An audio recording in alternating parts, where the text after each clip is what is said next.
Good evening everyone. आज की जो हमारी क्लास का टॉपिक है वो है types of financial statement analysis. यानी कि ये जो एनालिसिस हमने करनी है, जांच करनी है फाइनेंशियल स्टेटमेंट की, ये कितने तरह की एनालिसिस होती है। काफ़ी इम्पोर्टेंट टॉपिक है। आपके टर्म 1 में क्वेश्चन इससे आया हुआ है, जो सीबीएसई ने सैम्पल पेपर इशू करा है, तो आपको एक एक चीज़ पता होनी चाहिए। तो ये जो एनालिसिस होती हैं ये 4 तरह की होती हैं। एक एक्सटर्नल एनालिसिस है, एक इंटरनल एनालिसिस है, एक है हॉरिजॉन्टल या इसे हम डायनामिक एनालिसिस भी बोलते हैं, एक है वर्टिकल या स्टैटिक एनालिसिस। ये 4 एनालिसिस हैं, ये आप नाम याद रखिएगा। इनके मीनिंग भी याद रखने हैं, इनके अंदर क्या आता है ये भी आपको याद रखना है। ठीक है, तो सबसे पहले हम देखते हैं एक्सटर्नल एनालिसिस क्या होता है। बेटा बताया एक्सटर्नल एनालिसिस के बारे में कि एक्सटर्नल एनालिसिस कौन कंडक्ट करता है। एनालिसिस का मतलब जांच करना। एक्सटर्नल एनालिसिस कंडक्ट की जाती है उन लोगों के द्वारा जिनके पास एक एंटरप्राइज के डिटेल्ड रिकॉर्ड्स नहीं होते। यानी कि वो लोग, अभी हम देखेंगे नीचे कौन लोग हैं जो एक्सटर्नल एनालिसिस करते हैं, जांच करते हैं, इनके पास कंपनी के डिटेल्ड अकाउंटिंग रिकॉर्ड्स नहीं होते। तो फिर अब रिकॉर्ड्स तो चाहिए जांच करने के लिए, तो ये जो लोग हैं ये किस पर डिपेंडेंट रहते हैं? They have to depend on, इन्हें डिपेंड रहना पड़ता है पब्लिश्ड अकाउंट्स। देखिए बेटा, जितनी भी कंपनीज हैं उन्हें अपने अकाउंट्स पब्लिश करने होते हैं। कंपनी की वेबसाइट पर जाइए, आपको इनके अकाउंट्स मिल जाएंगे, पब्लिश अकाउंट। जिसे आप गूगल पे जाइए और आप गूगल पे लिखिए अकाउंटिंग रिपोर्ट या annual report, annual report of Hindustan Unilever limited, Wipro, Microsoft, आपको मिल जाएगी किसी भी फाइनेंशियल ईयर की। उसमें सारे पब्लिश अकाउंट्स होते हैं और भी बहुत सारी चीज़ें होती हैं। तो बताया इन्हें डिपेंड रहना पड़ता है। इन लोगों को, कौन लोग हैं ये तीसरे पॉइंट में यहाँ पर है। इन्हें डिपेंड रहना पड़ता है पब्लिश अकाउंट, जो न्यूज़पेपर में पब्लिश होते हैं, वेबसाइट पर आते हैं। तो स्टेटमेंट ऑफ पीएनएल पब्लिश होता है, बैलेंस शीट होती है, डायरेक्टर्स की रिपोर्ट होती है, ऑडिटर्स की रिपोर्ट होती है। ये सारे ये प्रिंट आउट निकालते हैं और फिर उसकी जांच होती है। External analysis is carried out, कौन कैरी करता है? आउटसाइडर्स, यानी कि कंपनी का अंदर का कोई भी बंदा एक्सटर्नल एनालिसिस नहीं करता, सारे कौन करते हैं? आउटसाइडर। अब आउटसाइडर में कौन कौन लोग हैं ये देख लो। क्रेडिटर्स, लेनदार, जिन्होंने उधार में पैसा सामान दिया कंपनी को। लेंडर्स, उधार देने वाले, यानी कि बैंक हो गए, फाइनेंशियल इंस्टीट्यूशंस, बैंकर्स हो गए। डिबेंचर होल्डर हो गए, जो अपना पैसा लगाते हैं, कंपनी के डिबेंचर्स खरीदते हैं, कंपनी को पैसा देते हैं। सरकारी एजेंसीज हैं, रिसर्च स्कॉलर्स हैं। ये वो सारे लोग हैं जो एक्सटर्नल हैं, जो कंपनी के अंदर काम नहीं करते। ये लोग क्या करते हैं? जो एनालिसिस करते हैं कंपनी के अकाउंट्स को लेकर, उसे बोलते हैं एक्सटर्नल एनालिसिस। तो इसमें एमसीक्यू क्या बन सकता है कि एक्सटर्नल एनालिसिस कौन करता है? ठीक है, तो ये सारे लोग आपको याद रखने हैं। क्लियर हो गई बात? ये एक्सटर्नल एनालिसिस की डेफिनेशन दे सकते हैं, तो उससे भी आप जज कर सकते हैं। अब मैं बात करता हूँ हमारी एनालिसिस का दूसरा टाइप, जिसे हम बोलते हैं इंटरनल एनालिसिस। अच्छा, ये जो एनालिसिस हो रही हैं किसकी हो रही हैं? फाइनेंशियल स्टेटमेंट्स की। क्लियर हो गई बात? इंटरनल एनालिसिस कौन कंडक्ट करता है? मैनेजमेंट। हर कंपनी का एक मैनेजमेंट होता है जो कंपनी को मैनेज करता है। इंटरनल एनालिसिस कंपनी का मैनेजमेंट करता है, क्या जानने के लिए? फाइनेंशियल पोजीशन और ऑपरेशनल एफिशिएंसी। देखिए बेटा, फाइनेंशियल पोजीशन पता चलती है बैलेंस शीट से।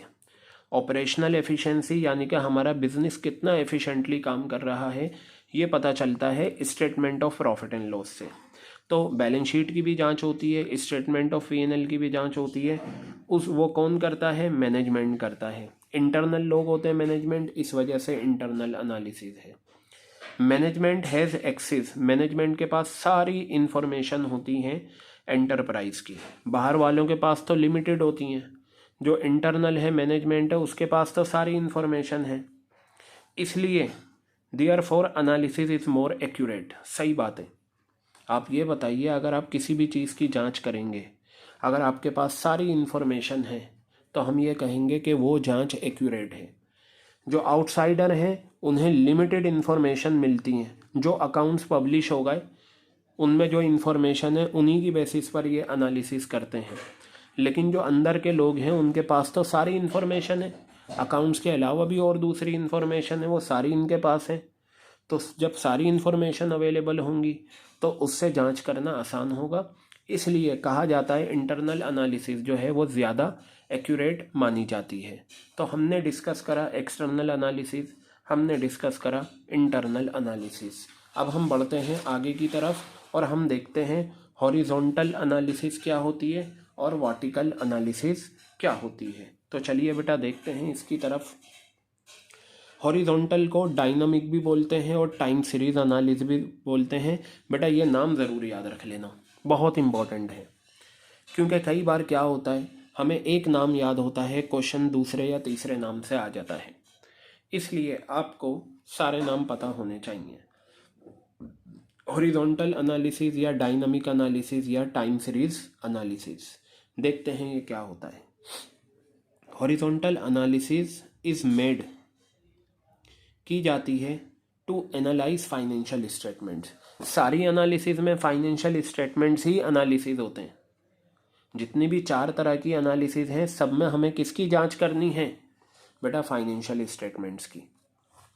तो फाइनेंशियल स्टेटमेंट्स की जांच की जाती है for a number of years, कई सालों तक।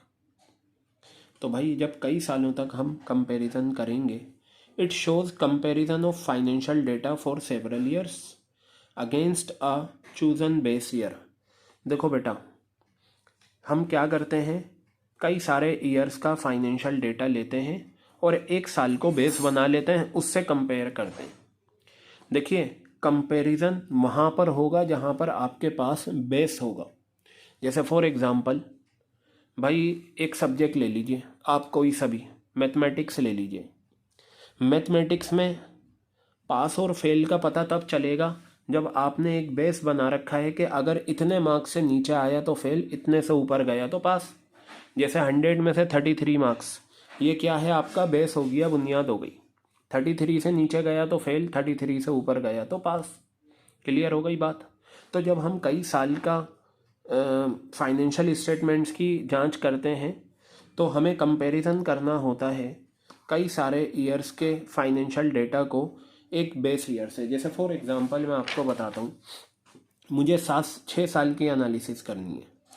जैसे ये first year, second year, third year, fourth year, fifth year और सिक्स्थ ईयर, ये 6 साल की मुझे एनालिसिस करने। कई सारे साल हो गए, मैंने फिफ्थ ईयर की इंफॉर्मेशन को बेस बना लिया।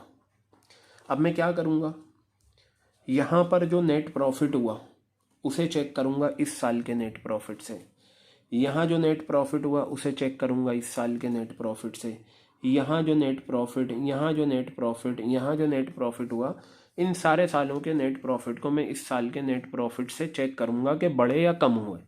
बढ़े तो क्यों बढ़े, कम हुए तो क्यों कम हुए। एक बेस ईयर बना लिया और बाकी सेवरल ईयर्स की इंफॉर्मेशन को इसी से कंपेयर करते चले गए। क्लियर हो गई बात ये? तो यहाँ पर बताया it is useful for trend analysis and long term planning. अगर हमें लॉन्ग टर्म प्लानिंग करनी है तो ये हिस्टोरिकल एनालिसिस हमारे लिए ज़्यादा बेहतर है, क्योंकि बेटा जब हम कई सालों की इंफॉर्मेशन की जांच करेंगे तो हमें पता चल जाएगा कि पिछले सालों में हमारी क्या परफॉर्मेंस रही और आगे हमारी क्या परफॉर्मेंस हो सकती है। क्लियर हो गई बात ये? आगे बताया कंपैरेटिव स्टेटमेंट्स या कंपैरेटिव फाइनेंशियल स्टेटमेंट्स। ध्यान से सुनिएगा, ये आपने ये 4 टूल्स हैं। कंपैरेटिव स्टेटमेंट को कंपैरेटिव फाइनेंशियल स्टेटमेंट्स भी कहा जाता है। ये एग्जाम्पल है हिस्टोरिकल एनालिसिस का, इस पर भी एमसीक्यू बन सकता है। Which of the following is an example of historical analysis. आपको 4 ऑप्शन दे देंगे, आप याद रखना कंपैरेटिव फाइनेंशियल स्टेटमेंट्स को ही वो एग्जाम्पल है किसका, क्योंकि कंपैरेटिव में हम 2 साल की इंफॉर्मेशन का कंपैरिजन करते हैं। क्लियर हो गई बात ये? तो बेटा अब हमारी जो लास्ट एनालिसिस बचती है वो हमारी क्या है? वर्टिकल, इसका दूसरा नाम स्टैटिक एनालिसिस होता है, इसका तीसरा नाम क्रॉस सेक्शनल एनालिसिस होता है। क्लियर हो गई बात। तो देखते हैं इसके अंदर क्या करते हैं। इसमें तो हॉरिजॉन्टल में तो we take several years for comparison and we decide 1 year as base year on the basis of which we will do comparison. अब बेटा वर्टिकल एनालिसिस क्या होती है, इसे ज़रा हम देख लेते हैं। ये एनालिसिस की जाती है फाइनेंशियल स्टेटमेंट्स को जांच करने के लिए ऑफ 1 ईयर ओनली, सिर्फ 1 साल का financial year. Vertical analysis carried out किए जाती है at one particular point of time, generally when accounts are close. जब फाइनेंशियल स्टेटमेंट्स तैयार हो जाते हैं उसके बाद वर्टिकल एनालिसिस की जाती है। कॉमन साइज स्टेटमेंट्स, बेटा ये था कंपैरेटिव स्टेटमेंट, ये है कॉमन साइज। कंपैरेटिव जो है वो हिस्टोरिक हॉरिजॉन्टल एनालिसिस का एग्जाम्पल है और कॉमन साइज जो है वो वर्टिकल एनालिसिस का एग्जाम्पल है। इसे याद रखना, मार्क कर लेना, बन सकता है एमसीक्यू के वर्टिकल एनालिसिस का नीचे में से कौन सा एग्जाम्पल है। Vertical analysis is useful in comparing the performance of several companies.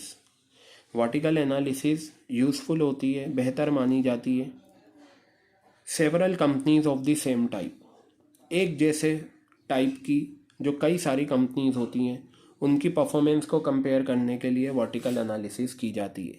जैसे फॉर एग्जांपल शूज़ हैं, शूज़ बनाने वाली कंपनीज हैं, सब सेम टाइप हैं, तो जब हम 5 या 6 कंपनीज का फाइनेंशियल इंफॉर्मेशंस की जांच करेंगे तो हमें वर्टिकल एनालिसिस करनी पड़ेगी।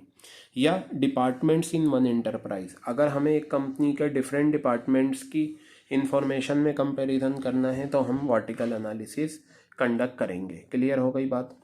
Ratio analysis of financial statement relating to a particular accounting year is an example of this type of analysis. तो पता चला ये रेशियो एनालिसिस, ये कॉमन साइज स्टेटमेंट, ये दोनों वर्टिकल एनालिसिस के एग्जांपल हैं और कंपैरेटिव जो है वो हॉरिजॉन्टल एनालिसिस का एग्जांपल है। तो I think this point is very much clear to you. इस रिकॉर्डिंग में जो हमने कवर करा वो क्या करा, types of financial statement analysis. Hope आपके ये अच्छे से समझ में आया हो।